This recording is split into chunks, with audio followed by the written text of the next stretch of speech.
ባልደከሙበትና ባለፉበት የሰውን ንብረት ለግላቸው ለማድረግ እያሰቡት ልጅቷንም ለመጉዳት እየወሰኑት ባልና ሚስት የፍቱ ስራና እንዲሁም አቶ አለም በህብስቴ ላይ ከባድ ነገር ወስነዋል። የፍቱ ስራ ልጅቷ አልሸነፍም ብትላትም በመድኃኒት መልክ ልጅቷን ለመጉዳትና እንዲሁም ለማሽመድመድ ሞክራለች። ህብስቴም አባቷ እንዳልሆነ ካወቀችና በአምላክ ከነገራት በኋላ በአምላክ የሚላትን እየተከተለች ነገሮችን እያስመሰለች ጉዳያቸውን ለመፈጸም ተስማምተው ነበር። ታዲያ ሁሉንም ነገር በአምላክ ሲያውቅባቸው በጣም መጥፎ ሰዎች እንደሆኑ ይቺ ሚስኪን ላይ ምን ታደርጋችሁ እስከ ማለት ድረስ ሲደርስ አንተ ለሷ ጠበቃ የቆምክላትና የምትከራከርላት የሷ አባት ገዳይ እንደሆነ እረስተኸው ነው ወይ እያለ ያስፈራራው አቶ አለም ያ ነገር ደግሞ በአምላክ እንዳልሰራውና እንዳልፈጸመው በባለፈው ክፍል ሁሉንም ነገር በግልጽ ለህብስቴ ነግሯት ነበር። ታዲያ ህብስቴ ነገሩ እንደገና ደግሞ በአቶ አለም በኩል ሲደገም በቃ ተወኝ፣ እነሱ የማውቃቸው ጥላቶቼ ቢገሉኝ ይሻላል፣ አንተም የኔ ጥላት ነህ እያስመሰልክ ነው ብላ ለበአምላክ ነግረዋለን። ግን ያ ነገር ደግሞ ልጁ እንዲጎዳ ስለፈለጉ ነው እንጂ እንዳላደረገው ጠንቅቀው ያውቃሉ። መቼ ነው ያ ንብረት በእጅ ገብቶ ያንን ረብጣ ገንዘብ ምቆጥረው ያለው አቶ አለም በሚስቱ በኩል ጉዳዩ በአጭር ጊዜ እንዲጠናቀቅላት ያደረገችው በምግብ መልክ መድኃኒት እየሰጠች ልጅቷ አካል ጉዳተኛ እንዲሁም ደግሞ ያሰበችውን ዊልቸር ላይ እንድትቀመጥላት እንድትሽመደመድ ስለሆነ ያ ነገር ደግሞ እየሰራላት ነው። ህብስቴ የህመሙ ነገር እየጨመረና ምልክት እያየች ነው። ህመሟንም ለበአምላክ ነግረዋለች። በአምላክም ያንን ነገር ደግሞ የእህቱ ክፋትና ተንኮል እንዳለበት ጠንቅቆ ስለሚያውቅም ጉዳዩ እስከሚያልቅ ድረስ ነገሮችን በጥንቃቄ መካሄድ እንዳለበት ነግሯታል። ታዲያ እንደዛ ካለችው በኋላ ወደ አብነት ጋር በመሄድ አብነት አንተ የልብ ጓደኛ እንድትሆነኝ እፈልጋለሁ ልክ እንደ በአምላክ ብለዋል። በአምላክን የምትወደውን ልጅ እንዲሁም ደግሞ የተናገረውን አቶ አለም ንግግር ስለሰማች እነሱ የማውቃቸው ጥላቶቼ ቢገሉኝ ይሻላል፣ አንተ የቀረብከኝ እያስመሰልክ ለካ የአባቴ ገዳይ ነህ አለችው። አባትሽ አቶ አለም ነው ብላ የነገረቻት እናቷ የእሷ የምታውቀው አቶ አለምን ነው። ታዲያ ማንን ነው ማመን ያለብኝ እያለች እሷም እየተብሰለሰለች ነበረ። እዚጋ የበአምላክ ጥፋት ምንም ነገር የለበትም። ጉዳዩ ቶሎ መጠናቀቅ ስላለበት አንተ ረዥም መጓዝ የለብህም፣ እኔ ልጅቷን በአጭር ጊዜ አሽመደምድልሃለሁ ብላ ለቶ አለም ስትነግረው እኔ እኮ ጅምርሽ ፍጻሜው እንደሚያምር አውቃለሁ፣ ግን ደግሞ ልጅቷ እንደዚህ እንድትሆን አልፈልግም አላት። እያዘንክላት ባልሆነ በማለት ስትመልስ ያንን እንኳን እሱ እንደሚደግፈውና እንደሚወደው ተናገረ። በአምላክ ንግግራቸውን ሲሰማ በጣም መጥፎች ናችሁ ብሎ የእህቱንና እንዲሁም የአቶ አለምን ስራ እና ተንኮልነታቸውን ሲናገር አንተ እኮ የአባቷ ገዳይ ነህ እያለ በድጋሚ አስፈራርቶታል። ያንን ነገር ሲናገር ስለሰማች ህብስቴም ከባድ ቅሬታ በአምላክ ላይ ፈጠረባት። ምንም ነገር እሱን ልታየው አልፈለገችም። ወይዘሮ የፍቱ ስራ በሱ ፍቅር የምትብሰለሰለውን የቤት ሰራተኛዋን ታፈሱ እያሰበች ድንገት ወደ እሷ ጋር ስትሄድ በሀሳብ ጭልጥ ብላለች። ታፈሱ ምን ሆነሻል እያለቻትም ነበረ። እሷ ግን እያሰበችው ስለነበረ ነው።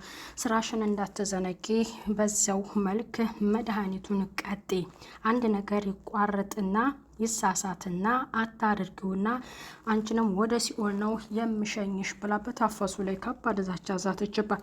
ታፈሱም በአምላክን ስለምትወደው ስለምታፈቅረው ከእሱ ጋር እንድትለይላት ስለምትፈልግ ያንን ምግብም በድጋሚ ይዛ ትሄዳለች። በአምላክም የታመመችውን ህብስቴን እግሯን እያሸላት ወደ እሷ ጋር ጠጋ ሲል ድንገት ደርሳ ነበረ። ሁለቱ መቀራረባቸውን ስታይ ምግቡን ይዛ እየገባችው ያንቺ ተንኮለኛ ታፈሱ ምንድነው በዚህ ልክ መቀራረብ ብላ ተናግራ ነበረ። እሱ ደግሞ እየፈለገው ፎጣ ታመጭልኝ ወይ ውሃ አስነክተሽ ብሎ ሲነግራት እሺ እሱን አመጣላታለሁ፣ ግን አንተ አሁን የመጣችው ከትምህርት ቤት ስለሆነ ልብስ መቀየር ትፈልጋለህ፣ ከክላስ እንድትወጣ ፈልጋለሁ ስትል እሱን በዛ መልክ ደግሞ ብድግ ብሎ ሲሄድላት ከእሱ ጋር ያላትን እንዲሁም ደግሞ ማየት እንደ ተስኖሻል የሚለውን ነገር ለህብስቴ ትነግራታለች። ህብስቴም ያን ምግብ በልታዋለች፣ ግን ደግሞ ህመሟ እየጨመረ ነው። ወደ ትምህርት ቤት ስትሄድም እሱ በተነስታ በእግሯ እንድትሄድ ቢፈልግም ግን ደግሞ ያንን ያመጣችላትን ዊልቸር ላይ ተቀምጣ ፍጻሜውን ጉዳያቸውን እስከሚጨርሱ ድረስ እንድታደርገው ነግሯታል። በዚያም ደግሞ እሷ እያደረገችው ነው። ግን የወይዘሮ የፍቱህ ስራ ያን ዊልቸር ያመጣችላት የእሷን ህልም ያው እንድትሽመደመድና እንድትቀመጥላት ስለሆነ ጉዷን ደግሞ የገዛ ወንድሟ ጠንቅቆ አውቆባታል ማለት ነው። የበአምላክም የቅርቡ ጓደኛው አብነት ማለት ነው። እሱም የአቶ አለምን ስራዎች እንዲሁም ምን ያህል ገንዘቦች እንዳሉ በወረቀቱ ላይ ያየ ነበረ። በር ሲቆረቆርም ማን ነው የሚመጣው ማን ነው እያለ ራሱ ቸክ እያደረገ ነበር። ምክንያቱም እንዴት ይሄንን የሚያክል ገንዘብ እንዴት አይሰስትም ማለት እንዴት ለመውሰድ የግሉ ለማድረግ እንዴትስ አይመኝም እያለ እሱ በጣም እየገረመው ነው ማለት ነው። ታዲያ የተበሳጨው በአምላክም ያለባቸው የእህቱ የፍቱ ስራና የአቶ አለም ስራ በጣም ቢያበሳጨውም ግን ከጎኗ ሆኖ ነገሮችን ለመጋፈጥ ወስኗል። ሰላም ጤና ይስጥልኝ ውድ እየተከበራችሁ የቻናሌ ተከታታዮች ቤተሰብ በሙሉ በያላችሁበት ሰላማችሁ ብዝት ትረፍረፍ ይበል። ህብስት ድራማ ክፍል 6 የተንኮለኛዎቹ ባልና ሚስቶች ስራ የዛችን የምስኪን ልጅ የህብስቴን ንብረት በግላቸው ለማድረግ ስላሰቡ ልጅቷን ለመጉዳት ወስነዋል። ግን ደግሞ ነገሮቹን እንዲጨርስላቸውና ቶሎ ወረቀቱን እንዲያስፈርማት ስለፈለጋቶ አለምም የታዘዘለት መስሎት ነበር። ግን በመጨረሻ በሱ ላይ የሆነ ክፋት ነገር እያሰበበት ስለሆነ የእነሱን ክፉነት ደግሞ አጠገባቸው ቆሞ ተናግሯል። የፍቱ ስራም አንተ ነገሮችን እያረዘምካና እያሰፋሃቸው ስለሆነ እኔ በአጭር ጊዜ ልጅቷን መጉዳት እፈልጋለሁኝ።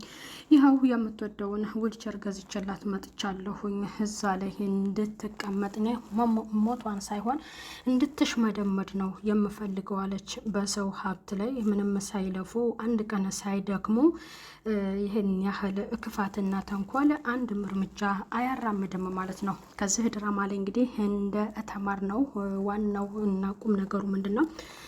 ልጅቷን አባቷ ያልሆነ አባትሽ ነኝ ብሎ ያንን የእሷን ወይም የእናቷን ንብረት የግሎ ለማድረግ የፈለገ ነው። ልጅቷ ያንን አሁን የእናቴን ንብረት እንኳን ማስተዳደር እችላለሁ፣ አሁን ላይ ትምህርቴንም ጎን ለጎን ማስኬድ እችላለሁ ስትል አይሆንም፣ የእናትሽን ንብረት እኔ ነኝ የምመራው፣ በእኔ ቁጥጥር ስር ነው፣ አንቺን አይመለከትሽም፣ እንዲሁም ደግሞ ትኩረትሽ ትምህርት ላይ ብቻ ነው ብሏታል። እና ይሄ ነገር ደግሞ ለሷ እንዴት በስልክ ሊናገረኝ ቻለ ብላ በባለፈው ክፍል ተናግራ ነበረ።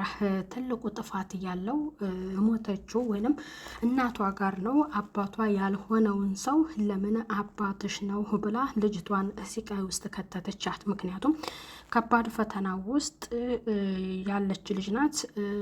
ነገ ምን ይፈጠራል ብሎ እውነቱን ግልጹን መናገር ጥሩ ነው እና ትልቁ ጥፋት ያለው እንግዲህ ነፍሷን ይማረው እንበል ማለት ነው እናቷ ጋር ነው።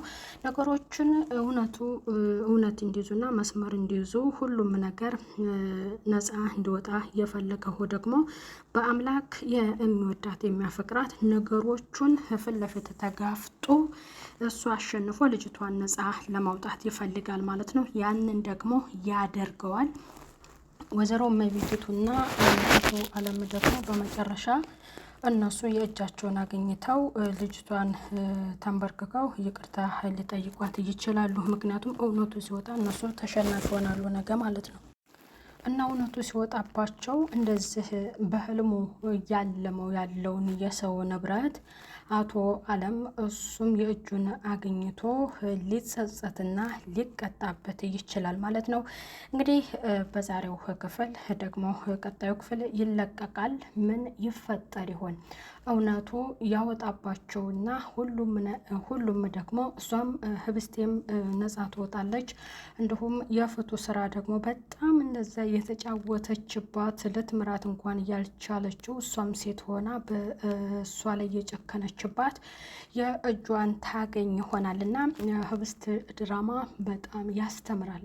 ማለት የሰው ልጅ ያለ ድካሙ ያለ ልፋቱ እንዴት ሊከራከር እንዴት ይሆናል አይደለ? ድርቅ ብሎ ግግም ብሎ ያንን ነገር የግሉ ለማድረግ ይፈልጋል። እንደገና ደግሞ በሰላም ለልጅቷ ሰላማዊ ነገር ሳይመኙ እሷን በመጉዳት ንብረቷን መጠቀም ነው የፈለጉት። ስለዚህ በጣም ትምህርት አለው። እውነቴ ነው። የድራማ በጣም ነው የሚያስተምረው። አንደኛ ያለ ልፋት የሰውን ንብረት መመኘት፣ የሰውን ነገር ያለ ድካም የግል ማድረግ ነው። ልጅቷ ሰላም እንዳትሆን ነገሮችን እንዳታቅባቸው እና እንዳትከራከርባቸው ስለፈለጉ ልጅቷን ደግሞ መጉዳት ፈለገ ማለት ነው። እና አይዞሽ ትምህርትሽ ራሱ ባትማሪም ጥሩ ነው ብላታለች። ተምራ እንኳን ደረጃ ላይ እንድትደርስባት አልፈለገችም። እሱም የተሻለ ሆስፒታል ወስድሻለሁ ይላታል እያስመሰለ። ግን ደግሞ በአምላክ ስላወቀ ያንን ነገር ሁለቱንም እህቱንና የእህቱን ባል ያየበት አስተያየት በጣም የሚገርም ነበር ማለት ነው። ምክንያቱም ተንኮላቸውን ስለሚያውቅባቸው።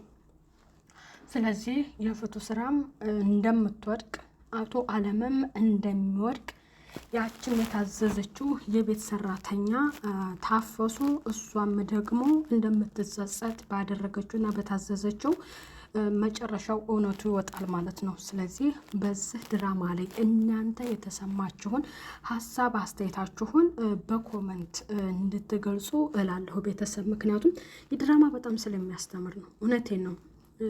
ከመውሰድ ባሻገር ሀብትና ንብረቷን ከመውሰድ ባሻገር ልጅቷን ሰላም እንድትሆንና ጤነኛ እንድትሆን ያልፈለጉ በጣም ባለጌ ሰዎች ናቸው። ለዚያውም ባልና ሚስት ሆነው አንድ እንኳን ደግ አይሆንም፣ አንደኞቹ ደግ አይሆኑም። ሁለቱም ተመሳሳይ ሆነው የሚሰሩትና የሚሄዱበት መንገድ አንድ አይነት መሆኑ ያችን ምስኪን ልጅ በራሷ ንብረት ደግሞ እንድታለቅስ እንድትጎዳ አካሏ እንዲጎዳ ያደረጉ ጨካኝ ሰዎች ናቸው ማለት ነው። እና ይህ ድራማ በጣም ያስተምራል። ስሬስ በጣም ነው የሚያስተምረው። እና እስኪ እናንተ የተሰማችሁን ሀሳብ አስተያየታችሁን በኮመንት እንድትገልጹ በትህትና እጠይቃለሁ። ቀጣይ በሌላ ቪዲዮ እስከምንገናኝ በያላችሁበት ሰላም ቆዩ። ቤተሰብ ባይ ባይ።